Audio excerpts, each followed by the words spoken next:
Gyöngyösi Márton már itt is van a stúdióban, a Jobbik frakcióvezetője. Jó reggelt kívánok, köszönöm, hogy elfogadta a meghívásunkat, és itt van.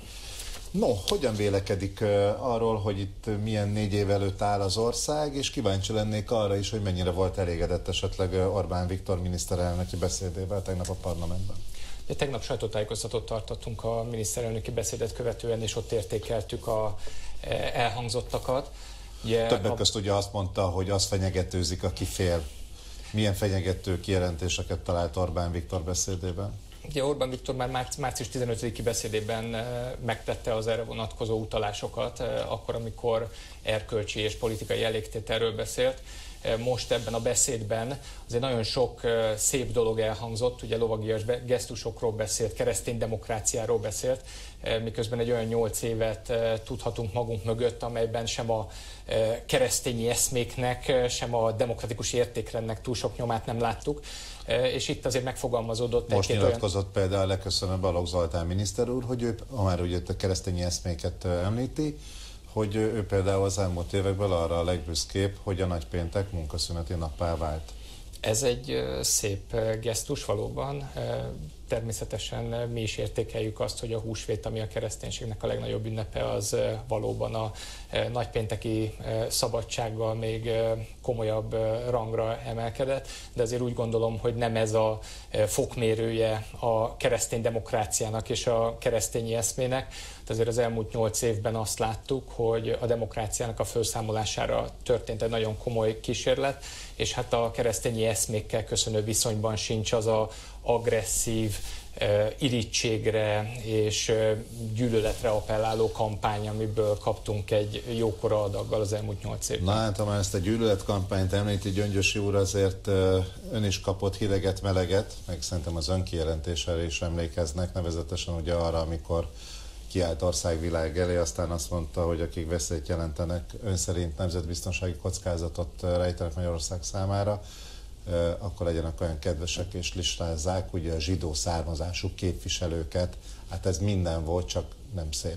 Szerkesztő úr, ugye ez egy 6 évvel ezelőtti felszólalásra utal, de 2012-es felszólalásról beszélünk, amit én több alkalommal, már szerintem pár ezerszer bocsánatot kértem ezért, és teljesen nyilvánvaló a szöveg összefüggéséből is, hogy kettős állampolgársággal kapcsolatos nemzetbiztonsági kockázatra utaltam, de még egyszer, mivel egy rossz megfogalmazásról volt szó, ezért bocsánatot kértem, de szerintem a sajtónak és az egész magyar közéletnek nem kreált ügyekkel kellene foglalkozni azzal, hogy mi történt 6 évvel ezelőtt egy elszólás kapcsán, hanem például azzal, hogy 2018-ban a Soros György által finanszírozott Schmidt Máriának a lapjában, a Figyelőben, a Fidesz az konkrétan listáz 2000 magyar civilt, és kvázi a nemzet árulójaként és a Sorosnak a zsoldosaként állítja be őket. Tehát valós dolgokkal, tényekkel kellene foglalkozni, nem pedig azzal, hogy valaki átesett egy... A Schmidt Máriát említő, nem politikus amúgy.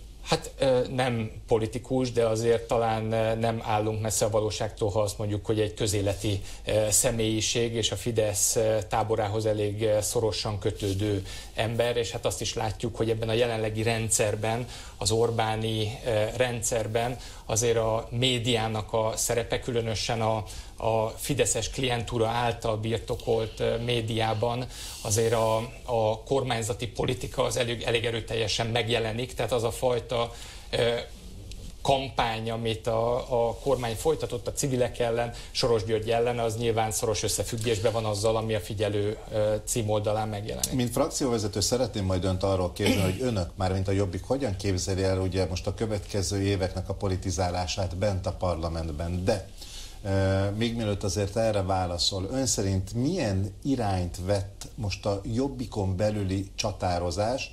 Szinte naponta olvasuk azokat a híreket, ami ugye a tisztújítás előtt álló Jobbik apropóján, mint hogyha ilyen feszültségek adottak volna a pártvezetés tekintetében. Tisztújítás előtt állunk, ugye most hétvégén holnapi nap lesz a kongresszusa a Jobbiknak, ahol egy teljes tisztújítás fog végbe menni, és hát mint minden kampány, ugye egy párton belüli kampány is egy nagy esemény, ugye több jelölt méretteti meg magát, mind az elnöki tisztségért, mind az elnök helyettesi tisztségért, számos alelnökünk méretteti meg magát ugye a az alelnöki tisztségért, és hát mint minden kampány, ez is egy olyan esemény, ami ugye a párton belüli hangulatot azért fokozza. Tehát ez normális akkor egy tisztújítás előtt álló párt életében, hogy nagyon nagy feszültségek vannak, egymásnak üzengetnek, fenyegetőznek. Ez egy demokratikus párt. Fenyegetőzésről szó nincs, szerintem ezt azért a kormánypárti média erőteljesen felnagyítja.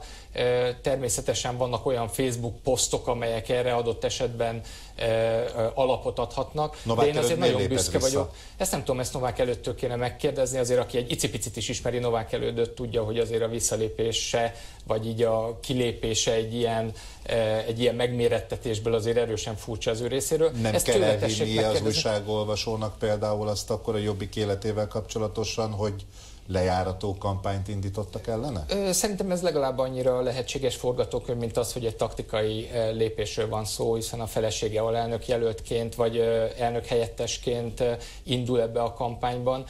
Szerintem én büszke vagyok arra, hogy én egy demokratikus közösségnek vagyok a tagja, amelyben van egy nyílt küzdelem az elnöki posztért, az elnök helyettesi posztokért és az alelnöki posztokért. Az, hogy most ez egy ilyen választási eredmény után egy kicsit nem tudom én, forróbb hangulatot idéz elő a párton belül, mint szokásos.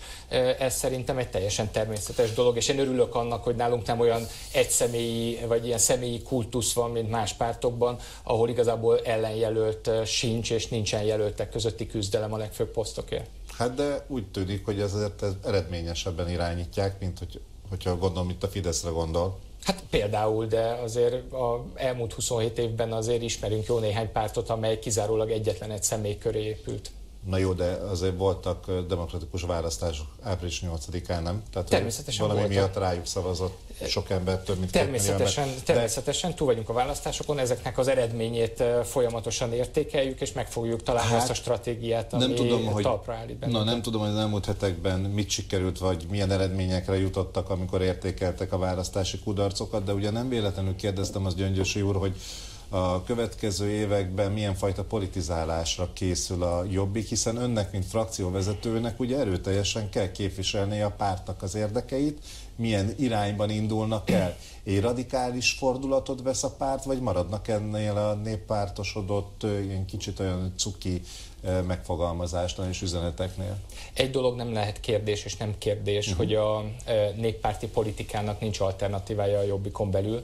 Ez minden jelöltünknek a szándéknyilatkozatából és a programjából kiderül, már most itt a tisztújítás során is. Tehát ebbe nincs kérdés, hogy nincs eltérés ettől az úttól. Egy szociális, nemzeti, keresztényi, nemzeti, néppárti jellegünket szeretnénk erősíteni. Ugye ez a stratégiai váltás, ez végbe ment a Jobbikban. De akkor ezek szerint minden aspiráns jelölt, mondjuk egy Schneider, Torockai is ugyanazt az utat, politizálást választaná, vagy van valamilyen differencia a kettő között? Évekkel ezelőtt a Jobbik Magyarországért mozgalom elfogadott egy elvi nyilatkozatot, amelyet a teljes elnökség, köztük Schneider Tamás is, és Torockai László is, mint ugye még jelenleg is aktív alelnökök elfogadtak, erre esküdtek föl, és igazából ez azt mutatja, hogy a párton belül a néppárti politikának nincs alternatívája, erről az útról nincs letérés, és ezt a tagság is visszaigazolta.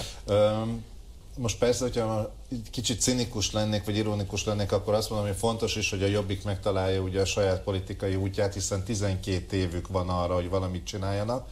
Ugye most arra célzok, hogy tegnap ugye, így van, hogy ugye a miniszterelnök úr sem 4 évre tervez, hanem azt mondja, hogy itt most 2030-ig tulajdonképpen minden elő van készítve ahhoz, hogy ő maradjon a miniszterelnök, és ők kormányozzanak. Ez hosszú idő azért arra, nem, hogy egy Jobbik is megtalálja például jó, hát ez a saját reméljük, útját. Ez most nem azt jelenti, hogy itt bevezetik a 12 évre szóló diktatúrát Magyarországon, és választásokat még 4 év múlva is tartanak. Nekünk nyilvánvalóan a politikánkat úgy kell kialakítani, és a stratégiánkat, hogy 4 év múlva eséllyel induljunk a választásokon, és a kormányt le tudjuk váltani.